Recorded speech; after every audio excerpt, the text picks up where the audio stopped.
Hi, okay, Alchemy video 2. So before I get into the basics of, the alchemy cover-up, I want to go a little bit over the emerald tablets. So in my previous videos, in my previous writings, if you actually read the book or anything, you will see that I will reference the emerald tablets. I'll reference the emerald tablets like a Christian references the Bible. Like this is the Word of God type deal.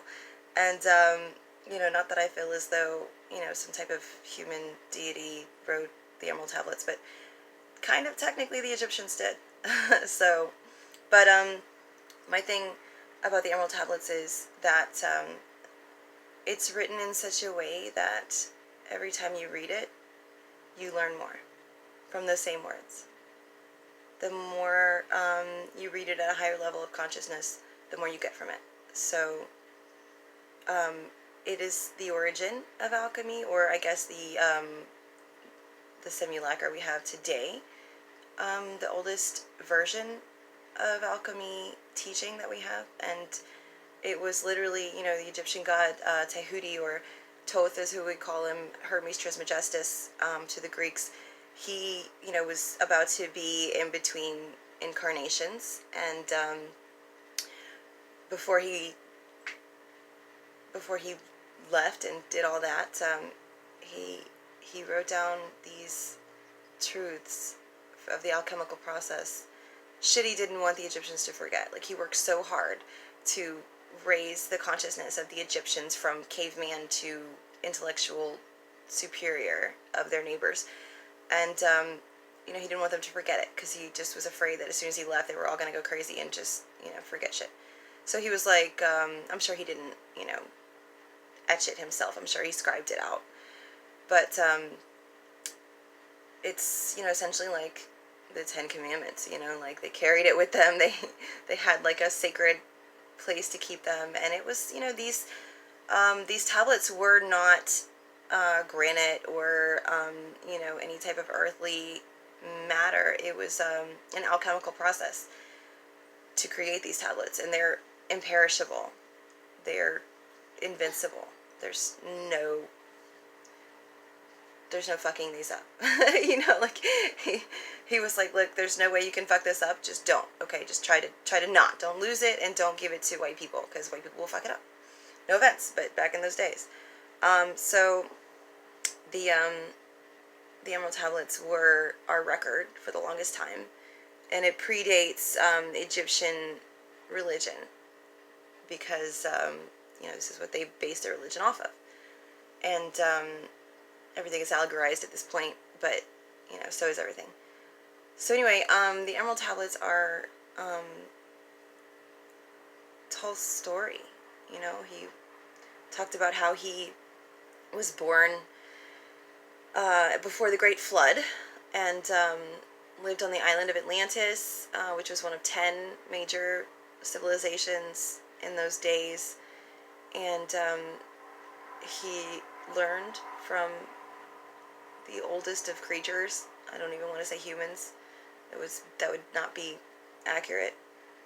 But in the Bible it mentions how Adam and Eve were in the garden, and they hung out with the angels, and the angels talked to them and shit.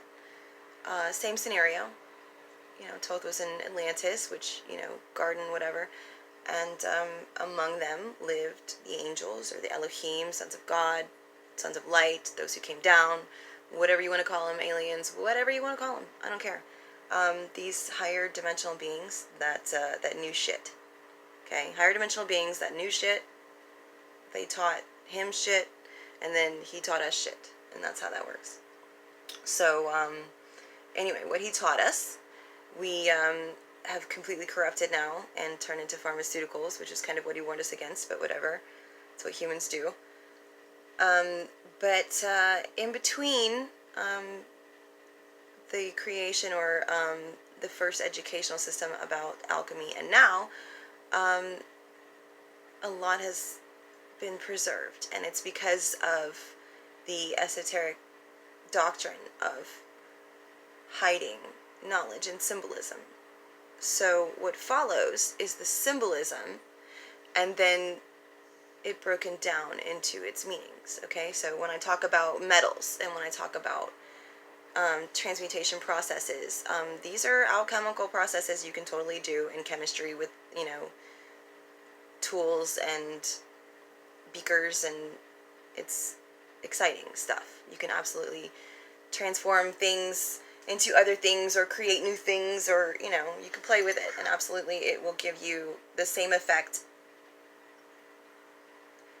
materially as it would spiritually, but as above so below, so it's just a reflection of. But anyway, let me get through the basics and then we'll sort of elaborate. Okay, the first thing to learn is the code for the Tria Prima, or the 3 primes. These are the 3 primary metals described in alchemical transmutation. You will find these 3 materials coming up over and over again in alchemical notes. They are symbolic names for energies which are the basis of the mystery sciences. It is common for a system of ancient knowledge to be set up with a balanced duality of male and female energy coming together to create a third energy of life. The Holy Trinity is older than religion, and it comes from knowledge of natural law and alchemy. The Tria Prima, the 3 primes, are Mercury, sulfur, and salt.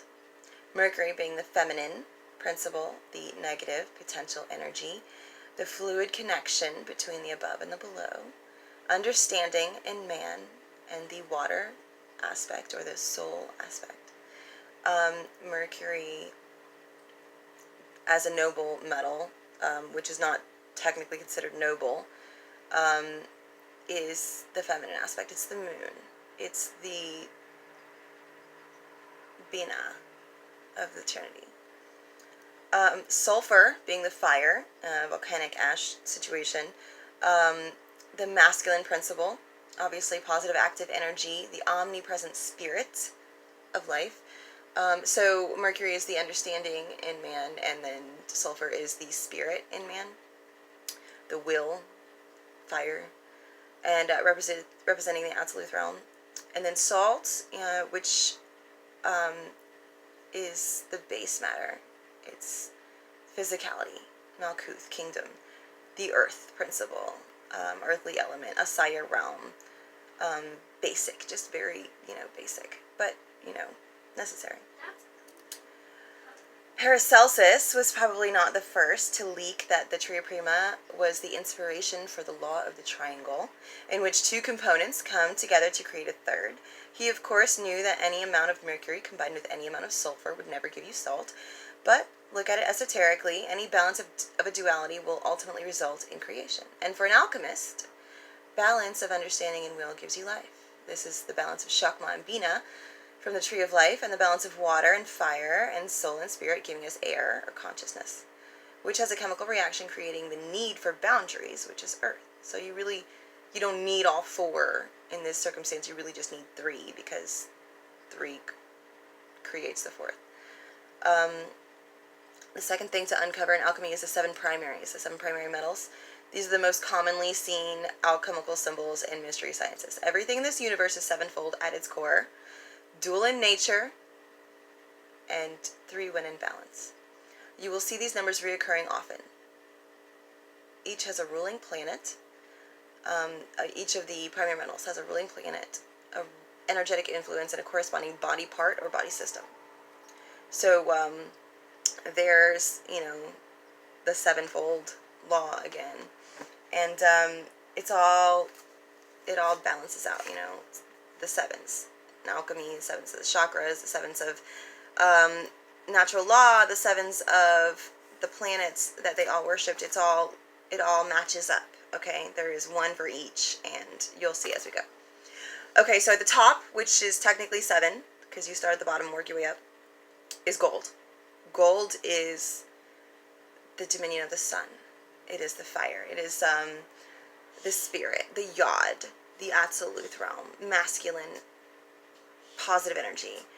It influences your sense of self, your willpower, your vitality, your success, the way that you organize things, your self-integration, like if you look at your natal chart in astrology, like if you get, your chart, and it tells you where the sun is when you were born, which house it was in, this is what it represents. Gold. It represents all of the stuff, all of that, the house of self.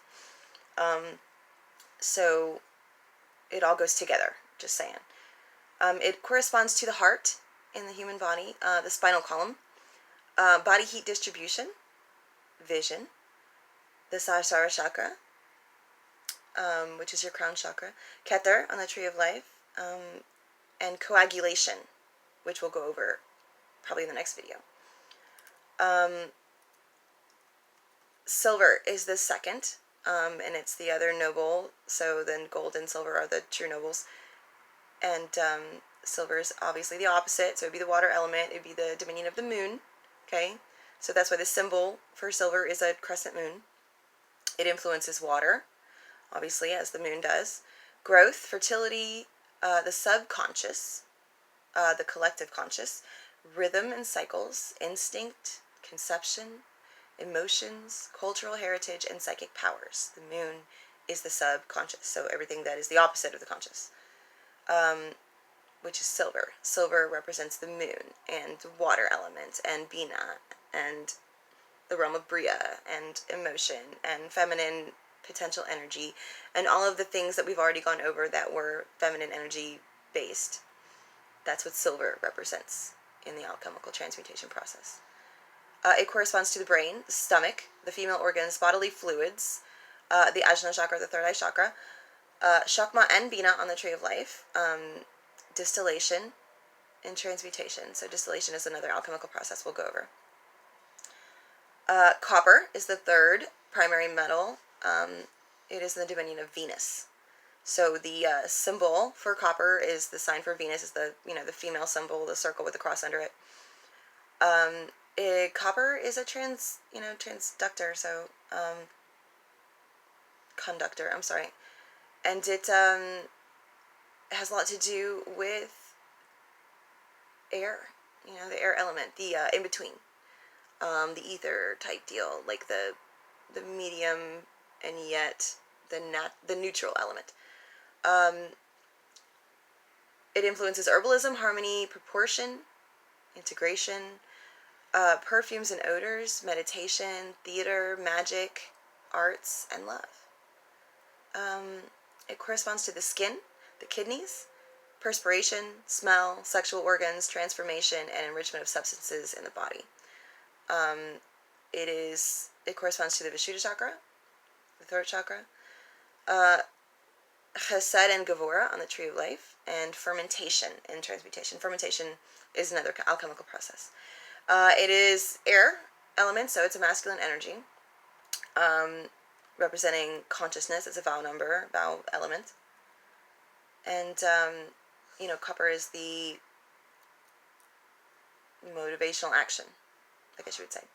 And then you have iron, which is the fourth primary metal. Iron is the symbol, like the male symbol, the circle with the arrow. Dominion of Mars, obviously, is the planet that represents it. Influences intense and violent energy. Increases psychic power in the physical realm. Adrenaline, the marrow in the bones. Blood formation, the purging of the body or detoxing of the body. The muscular system, the Anahata, the heart chakra. Tiferet on the tree of life, which is balance and harmony. And conjunction in transmutation, which is, alchemical process of conjunction. It is both a feminine and a masculine energy. It's the heart chakra, is everything. It is second hay, and it is yod, as every second hay is also a yod. Its elements are both earth and fire. It is representative matter, physicality. So then the fifth primary metal is tin. And it is the Jupiter symbol. It's like a 2 and a 4 put together type deal. So the planet that represents it in symbolism is Jupiter, which is good luck and good health and wealth and philosophy and religion and ceremony and just happiness.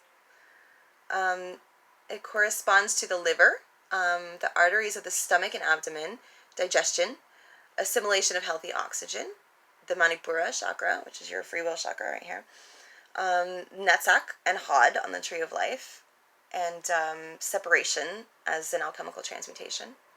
It's a feminine energy. It is water element, and it is representative of the soul and the first hay on the tree of life. The sixth primary metal is Mercury, in the dominion of Mercury, representing consciousness, being a vow element, an air element, which is a masculine energy, yet zero realm. It corresponds to the nerves, dexterity, hearing, speech, thought, speech coordination, mental skill, transmission, spinal fluid, growth, the thyroid, speedy distribution of energy, the Svadhisthana chakra, Yasod on the tree of life, and dissolution in transmutation. And then lead, which is the last primary metal, but it's the first one that you start at type deal. It's in the dominion of Saturn. Saturn is limitations. It influences old age, chronic disease, karma, and learning. It corresponds to your teeth, your hair, your joints, flexibility, minerals in the body, Malkuth on the tree of life, and calcination in transmutation. That's the first transmutation. So it's a masculine energy and a feminine energy, as it is ruled by Earth, representative of the body and second hay and the Asaya realm. Okay, so basics about the primary metals. So the primary metals were chosen for their brilliant representation of the alchemical allegory explaining the process of awakening the pineal gland or opening the third eye. That's essentially what alchemy is. Here's how you open your third eye. And it's covered in symbolism, and pieces of it have been taken and turned into chemistry and pharmaceuticals and fuckery. Pieces of it have been taken and turned into fuckery, but this is what it really is. Each metal has a dual meaning and a dual purpose. Each is within the dominion of a planet or god whose energy leaves its mark upon it. These are clues as to where you are on the map. Lead, for instance, represents Malkuth, the body, growth, and earthly elements, and all that entails. It is a transition. It is a dense energy which weighs our spiritual progress down. It's a heavy and dark energy. It is the bones by which we are framed and structured. It is in the dominion of Saturn, or Kronos, who is limitations and oppression. It is the farthest away from divine unity that we have ever been. It is where we learn our lessons through karma and experiences. It is alchemical.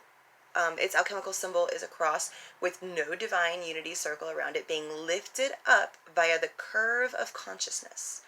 You know what the Saturn symbol looks like? It's like a cross and then like half a heart type deal. And that's what that is. It is the cross with no circle around it, being fallen man, and then being lifted up via the curve of consciousness, the wavelength of light as it gets bigger within us type deal. You'll understand that much later. This cross is a mark of man who fell into matter, as we recall, and this is the lost sheep of the Bible. This is the fool of the tarot. This is us in ignorance of the hidden knowledge which restores our true sight. Lead is poisonous to the human. This is because men were never meant to be weighed down. It is this which must be broken down in order to discover the light which has always been hidden underneath. In order to do that, we must learn the steps of the alchemical process, the secret of activation of the third eye. The alchemical process was left to us, men of the fifth race, by Thoth, or Tahuti, Hermes, Trismegistus, Mercury, depending on whatever culture you're talking to, that's what they call him. Same guy. He was an Atlantean of the third race. Okay, so we're fifth race, he's third race. It was he who kept the records and the wisdom of Atlantis, saved from the great flood of all, mentioned 377 different times across the globe in different cultures. It was he who carved, or possibly dictated, I assume scribed, dictated, this process and his story into the invincible emerald tablets of his own design to forevermore be a light in the darkness. It was his last will and testament that this process be made available for those of us with eyes to see. Where do we remember hearing that again? Ah, that's right, Jesus. Anyway, there are 7 major transformations that a spirit goes through in the alchemical process. One transformation leads to the next. Skipping 1 or 2 steps may seem faster, but it's actually much slower in the long run. And spiritual progression is a long run. It requires stamina, not speed. It requires patience and, most of all, humility. The alchemical process is not a manual to troubleshoot or mechanically assemble a technological marvel. It's not a recipe book for magical photons which restore health and open portals. This is a slow and life-changing system of psychological warfare against the ego and the tools which it employs to resist your spiritual progression. The mind is a computer and the body is a mechanical device, but the spirit is neither. The soul is neither. The ego is the dark side of the light of consciousness, and there is no app for that. Your only hope in working with the spirit-soul duality to achieve progression is to defeat the ego, and the only way to do that is through humility. This system was left to us as a guideline for how to gain humility and correct the imbalance of pride, which is what turned off our third eye many races ago. So, there are 7 major transformations in the alchemical process, okay? Alchemy, essentially, psychology for the soul, okay? This is a system of, let's break you down and just completely turn your life upside down so that you can see things from a different perspective. When your whole life is turned upside down, everything looks different. But different is what you need at this point in your life. You start with lead. Lead is Saturn, okay? We all know Saturn return takes 29 years. It takes 29 years from the day you're born for Saturn to come all the way back around to where it was that day. That's how long you're held in bondage of ignorance. That's how long it takes for you to really understand the need for the alchemical process. And that's how long life gives you to build shitty karma. Because the first step of the alchemical process is for all that shitty karma to come crashing back down in your face. So, yeah.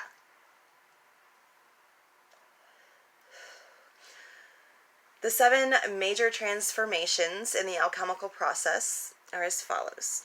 Step 1, calcination, which is represented in the Tarot by the lightning-struck tower, which is death of the ego.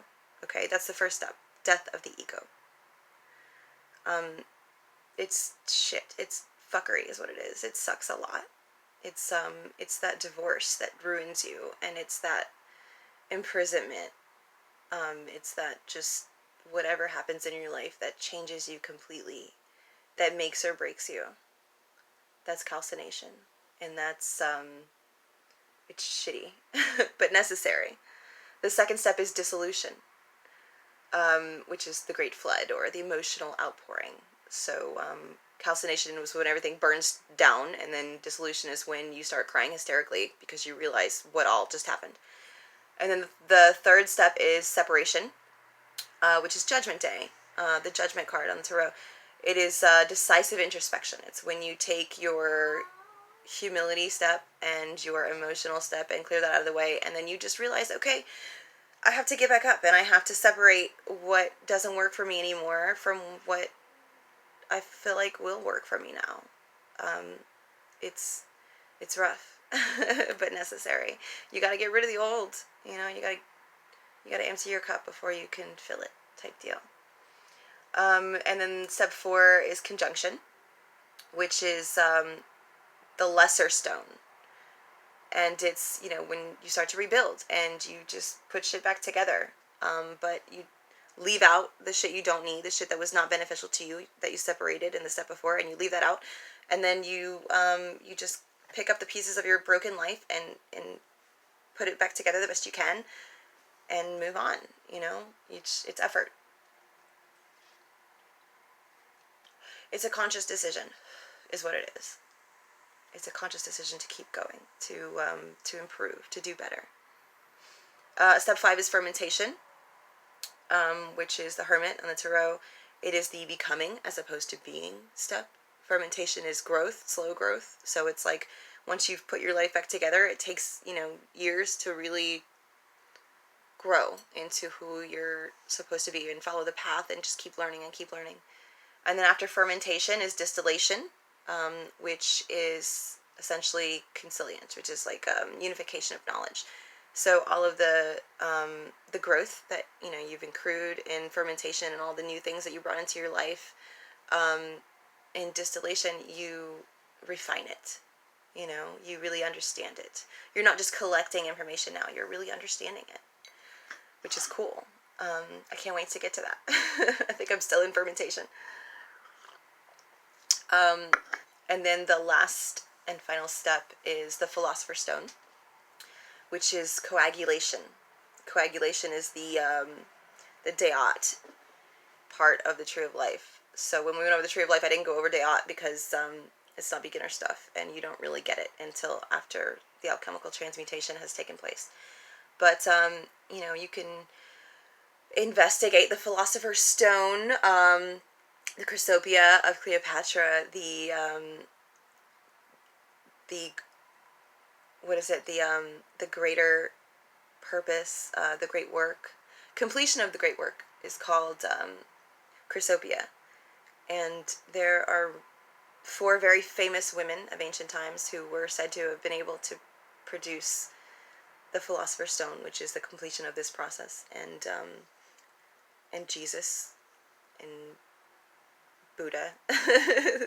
Like, there's not a whole lot of people in history that have been able to produce the Philosopher's Stone or complete the alchemical transmutation process in one lifetime, because it normally takes us humans more than one lifetime because we're slow.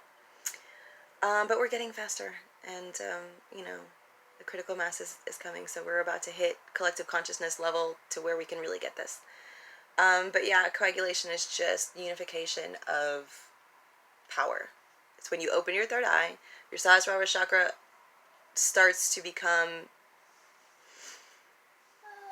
an outpouring as opposed to a collective antenna. You know, you're no longer receiving the universe energy, you are giving the universe energy, which is cool. So that's an overview of the 7 major transformations of the alchemical process. I don't want to make the video too long, so we'll really elaborate and get into them in the next video. But yeah, I'll see you then.